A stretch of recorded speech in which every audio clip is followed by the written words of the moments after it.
حضرت علی رضی اللہ تعالیٰ عنہ کے اس فرمان کو ذہن میں بٹھا لیں.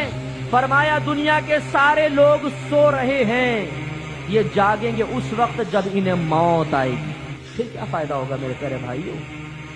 ہم نے ایسے ایسے نوجوان دیکھے، کڑیل جوان، ہمارے بالکل سامنے گلی میں ایسا لہیم شہیم لڑکا، اور میں نے خود اپنی آنکھوں سے کتنوں کو اس کو مارتے ہوئے دیکھا. ایک ہاتھ مارتا تھا، آدمی دور جا کے گرتا تھا.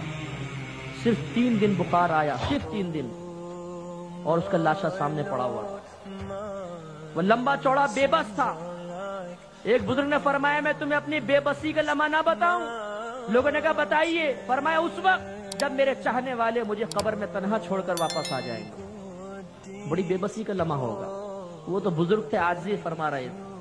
ہم نے ایسی چیزوں سے دل لگا لیا کہ جو عنقریب ہمارا ساتھ چھوڑ جائے گی. کسی ماں کو دیکھا ہے اس نے کہا ہو کہ میرا لال اندھیرے سے ڈرتا تھا، آج قبر کی پہلی رات ہے، تمام مردے مردے ہوں گے، اندھیرا ہوگا، میرا بچہ کیسے رات گزارے گا، میں اس کی قبر کے پاس آج رات رہوں گی.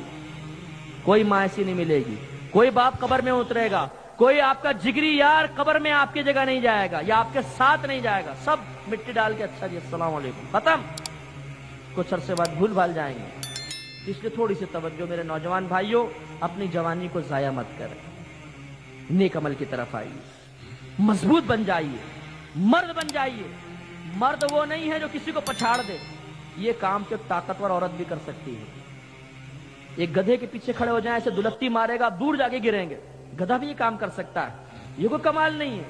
مردانگی بزرگوں کی زبان میں حقیقتاً یہ ہے کہ نفس و شیطان ہم سے گناہ کروانا چاہے اور ہم تنہائی میں بھی گناہ نہ کریں. یہ کمال ہے، اس کو ہمیں حاصل کر